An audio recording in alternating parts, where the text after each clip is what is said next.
हमारे वरिष्ठ नेता हो के हमको एक साथ लेके कैसा चलना है, तो उनके साथ में हम लोग सीख रहे थे। और धर्मराज पांडे जी का बहुत योगदान है। यहाँ का मंदिर है, ये मंदिर में, ये शिवाजी नगर में हम जहाँ जहाँ हमेशा यहाँ पे राम मंदिर का हो, कौन सा भी पाठ हो, भोलेनाथ का पाठ हो, यहाँ पे वो करते हो, सब लोगों को एक साथ जमाते हैं। और ये बहुत हम लोग को कमी लग रही उनकी कि आज वो हमारे साथ नहीं है। अभी इलेक्शन में साथ रहते थे तो वो भागम दौड़ करते थे, सबके पास मुझे लेके जाते थे हमेशा, और उनका हमेशा आशीर्वाद मुझे रख। 1969 साल से मैं उनको जानता हूँ और हमारे पड़ोसी भी उनके परिवार से काफी नजदीकी रही। धर्मराज पांडे से व्यक्तिगत संबंध हमारे बहुत अच्छे रहे। उन लोगों ने साथ में मिलकर लालनगर में काफी काम किया। वो एक उच्च कोटि के समाज सेवक थे। राजनीति में भले वो सफल ना हो सके, क्योंकि उनके नेचर में बहुत सरलता, बहुत शुद्धता थी, और राजनीति में सरल और सीधे आदमी का और ठिकाना नहीं रहता है। फिर भी समाज सेवक के रूप में उन्होंने जो छाप अपनी छोड़ी है, लालनगर में, खास करके लालनगर पश्चिम का जो क्षेत्र है, वहाँ के हर झोपड़े में, हर घर में धर्मराज पांडे को पहचाना जाता है, उनको जाना जाता है। चिकलवाड़ी अतिथि है और आज याद तो करते ही हमेशा याद आती है उनकी, क्योंकि इतने साल हमने उनके साथ में अपने परिवार में मिलकर काम किया है। धर्मराज पांडे हमारे साथ में करीब 40 साल हम लोग साथ में रहे। लालनगर में हमारे पास काम करने वाला कोई कार्यकर्ता नहीं था। ऐसे समय में धर्मराज पांडे खड़े होकर डट करके ऐसी बस्ती में काम करते, झुग्गी झोपड़ी थी, और उसमें अपने अल्प साधन में, जो ज्यादा साधन भी नहीं थे, आने जाने के लिए कुछ जाना ये नहीं था, फिर भी धर्मराज पांडे जी सुबह से शाम तक पैदल चलकर गली गली घूम के लोगों की समस्या सुलझाने का काम। उससे ही हमको जो रिजल्ट मिला कि हम सब के लिए है, समाज सेवा किसी एक के लिए नहीं, चाहे उत्तर भारतीय हो, चाहे मराठी हो, चाहे मुसलमान हो, सभी के साथ लेकर के चलने वाले इंसान थे। देखते देखते 1 साल बीत गया, लेकिन ऐसा लगता नहीं हमारे बीच नहीं है, वो हमारे साथ है, हमारे साथ हमेशा रहेंगे। उनके विचार, उनके जो पथ, उस रास्ते पे मैं चलता रहूंगा। उनके कोटि कोटि नमन करता हूँ। धन्यवाद। पांडे जी आज की संख्या में, बड़ी संख्या में लोग आए हुए हैं, आपने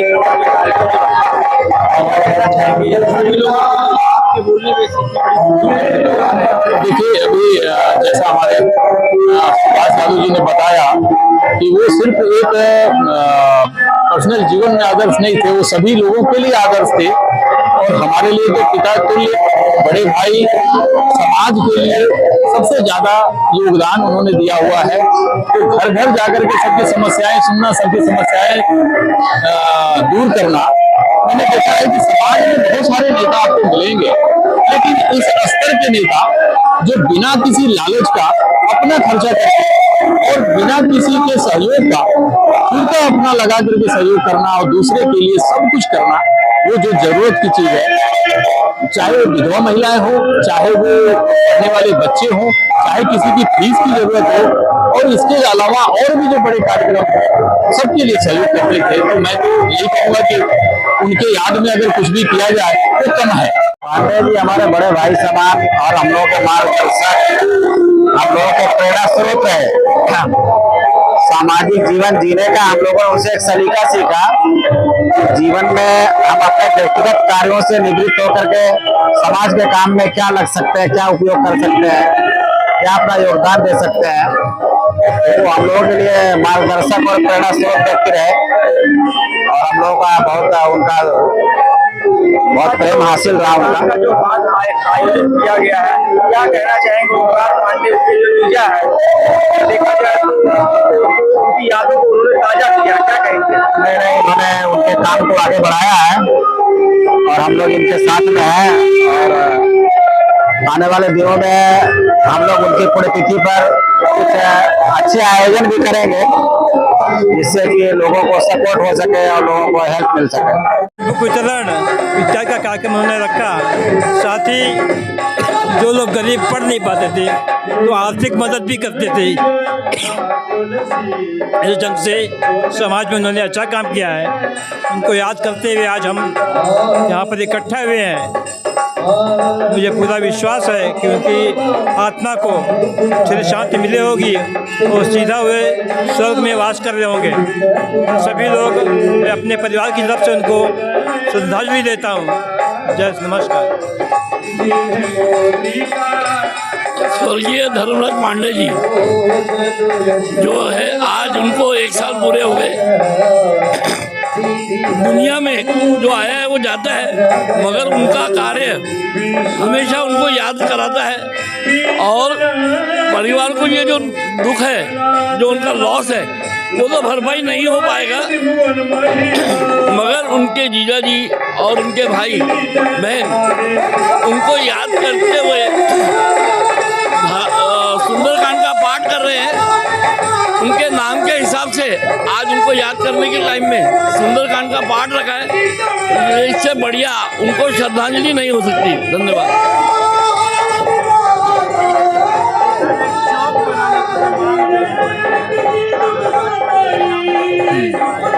देखिए, इस मांग को मैं समझता हूं कि जो काफ़ी वरिष्ठ लोग, बीजेपी के काफ़ी वरिष्ठ लोगों ने उठाया था, जिसमें मैं समझ सकता हूं कि राजाराम उपाध्याय हो गए, हमारे श्रीनिवास भैया हो गए और शिवगन जी हो गए, हमारे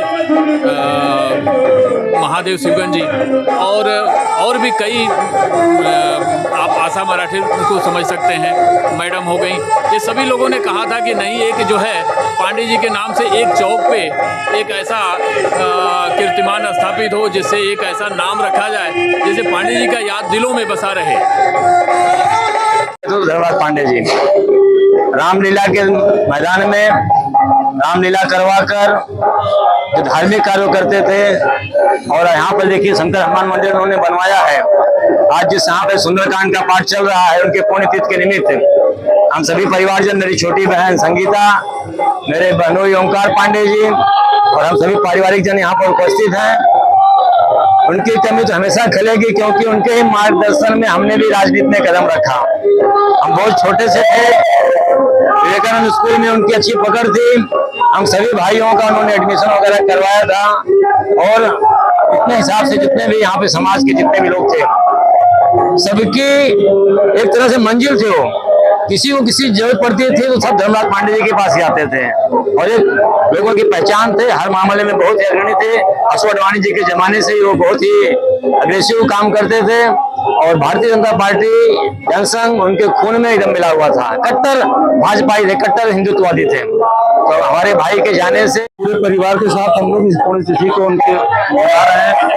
हमारी तरफ से सिर्फ विनम्र भावपूर्ण श्रद्धांजलि। देखा जाए आपने भी उनके जी नहीं है, किस तरह से मिस कर रहे हैं? नहीं, उनकी कभी आज हमें बहुत खल रही है, क्योंकि उनके साथ 40-42 साल तक हम लोगों ने काम किया था। मैं चेंबूर विधानसभा में उनसे सेक्रेटरी के नाते काम करता था और लाल डोंगर में कोई हमारे पास कार्यकर्ता नहीं थे और हमारे जो वार्ड